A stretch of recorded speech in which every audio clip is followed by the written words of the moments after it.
Welcome back. Visakha మధురవాడలో జరిగిన తహసీల్దార్ రామయ్య హత్య case నిందితుడిని పోలీసులు పట్టుకున్నారు. చెన్నై శివారులో హంతకుడు మురారిని అరెస్టు చేసి రిమాండ్కు తరలించారు. ఈ మర్డర్కు రామయ్య, నిందితుడు మురారి మధ్య జరిగిన లావాదేవీలే కారణమని పోలీసులు అనుమానిస్తున్నారు. విఎన్సి కన్స్ట్రక్షన్ కంపెనీలో మేనేజర్గా పనిచేస్తున్న మురారి పెద్ద రిషికొండ ప్రాంతంలో కంపెనీ చేపట్టిన ఓ ప్రాజెక్టులో భాగంగా రామయ్యను పలుమార్లు కలిసినట్లు పోలీసులు నిర్ధారించారు. అయితే మురారి రామయ్యపై అంత పగ పెంచుకోవడానికి గల కారణాలేంటి? ఒక కంపెనీ మేనేజర్గా పనిచేస్తున్న మురారి తహసీల్దార్ను హత్య చేయాల్సిన అవసరం ఏంటనే ప్రశ్న తలెత్తుతోంది. అయితే సిపి రవిశంకర్ ప్రెస్ మీట్లో కొన్ని విషయాలను దాచిపెట్టడం పలు అనుమానాలకు తావిస్తుంది. రామయ్య హత్య వెనుక ప్రధాన సూత్రధారి ఎవరో ఉన్నారనే అనుమానం కలుగుతోంది.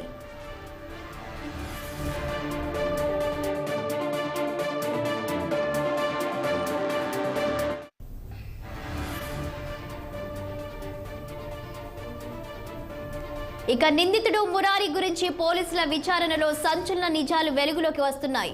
హంతకుడు మురారి ది నైట్ అనే వెబ్ సిరీస్ ను నిర్మించడమే కాదు, అందులో విలన్ పాత్ర పోషించాడు.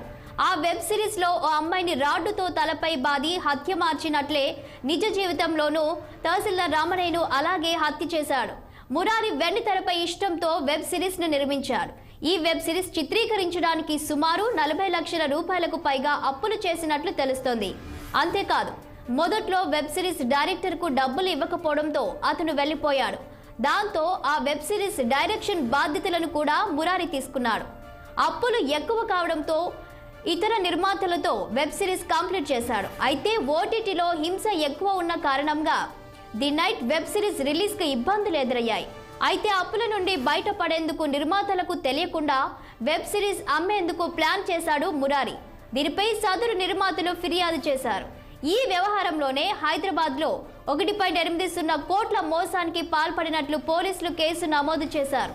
ఇదే రీతిలో విజయవాడలోనూ అతనిపై కేసులు ఉన్నట్లు పోలీసులు గుర్తించారు.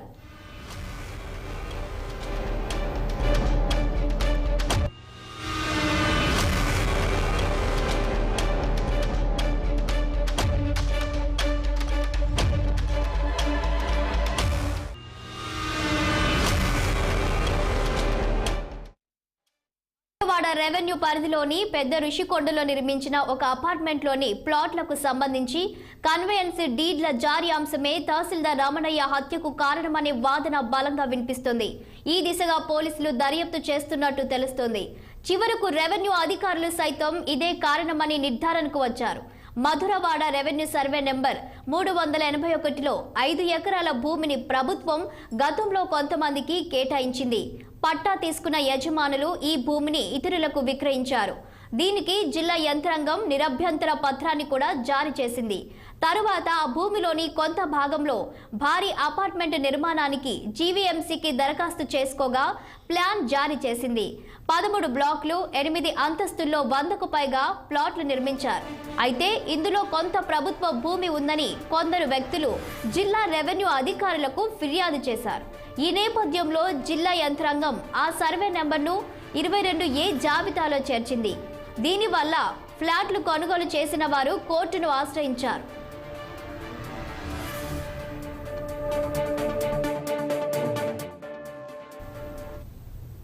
హత్యకు సంబంధించినటువంటి ఘటనా స్థలం ఏదైతే ఉన్నో ఇదే ఏదైతే చరణ్ క్యాస్టెల్ అపార్ట్మెంట్ ఏదైతే ఉందో ఈ అపార్ట్మెంట్ దగ్గరే ఆ రోజు సుమారుగా 10 నిమిషాలకైతే ఎంఆర్ఓని అత్యంత కిరాతకంగా రాడ్లు పెట్టి కొట్టినటువంటి ప్లేస్ అయితే మనం చూపించబోతున్నాడు మన కెమెరామెన్. అయితే విధంగా చూడొచ్చు, ఇది నిత్యం ఎంతో రద్దీగా ఉన్నటువంటి ప్లేసు. ఏదైతే కొమ్మాది జంక్షన్ నుంచి జస్ట్ 100 మీటర్స్ దూరంలో ఉన్నటువంటి ఒక సినిమా హాలు సమీపంలోనే, అలానే మరోపక్క చూసుకుంటే కనుక ఇక్కడ ఒక కన్వర్షన్ హాల్ కూడా ఉంది. అయితే లోపలికి వెళ్ళి ఇక్కడ ఉన్నటువంటి వాతావరణం అసలు ఏ రకంగా ఇక్కడ జరిగిందనే సిచ్యువేషను అంతా కూడా మనం చూసే ప్రయత్నం చేద్దాం.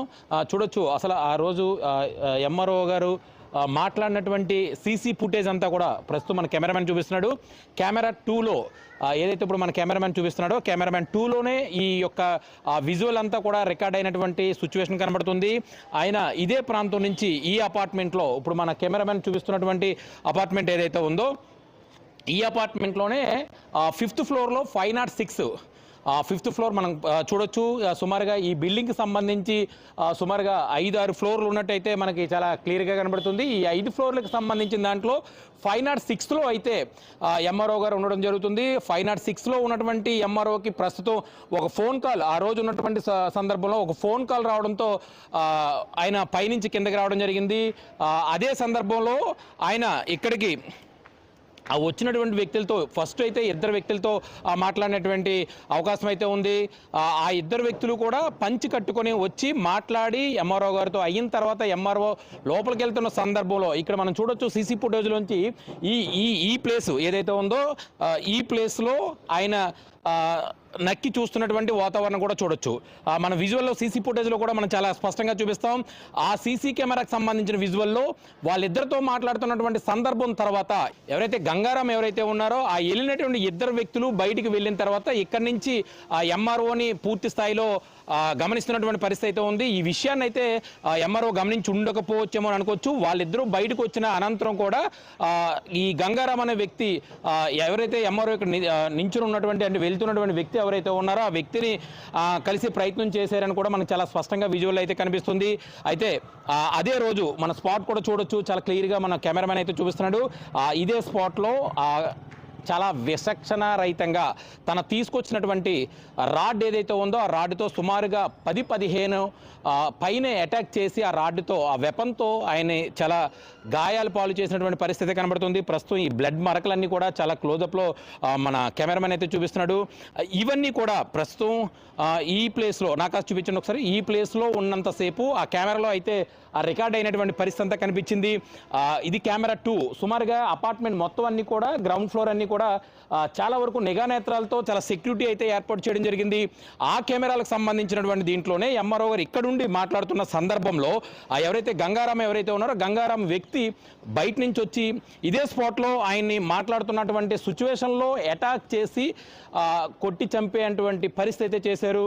అదే రోజు ఈ ప్రాంతం అంతా కూడా చాలా అంటే సుమారుగా మర్డర్ జరిగినటువంటి ఏదైతే ఎంఆర్ఓపై అటాక్ చేసినటువంటి ప్లేస్ ఏదైతే ఉందో సుమారుగా ఆ రోజు సమయం 10 నిమిషాలు అయితే అయ్యింది.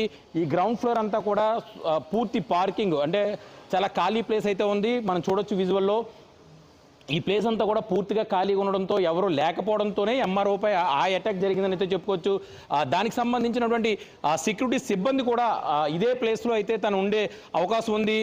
కానీ ఎంఆర్ఓ గారిని కొట్టిన తర్వాత ఎంఆర్ఓ కొట్టి పడిపోయిన తర్వాత ఈ పైనుంచి ఏదైతే ఈ అపార్ట్మెంట్ పైలో ఉంటున్నటువంటి ఎవరైతే సెక్యూరిటీ ఎవరైతే ఉన్నారో సెక్యూరిటీ కిందకు వచ్చి ఆ యొక్క ఎంఆర్ఓ సంబంధించినటువంటి కుటుంబ సభ్యులకి అయితే పూర్తి స్థాయిలో ఇంటిమేషన్ ఇచ్చిన తర్వాత ఇక్కడి నుంచి నేరుగా దగ్గరలో ఉన్నటువంటి స్థానిక హాస్పిటల్కి అయితే తీసుకెళ్ళడం జరిగింది. అయితే చికిత్స పొందుతూ తెల్లవారు జామున సుమారుగా 3-4 సమయంలో అయితే తను మృతి చెందినటువంటి పరిస్థితి జరిగింది. ఏదేమైనప్పటికీ కూడా తెలుగు రాష్ట్రాల్లో రోజు రోజుకి భూ కబ్జాదారులు అయితే పెరిగిపోతున్నారని చెప్పుకోవచ్చు.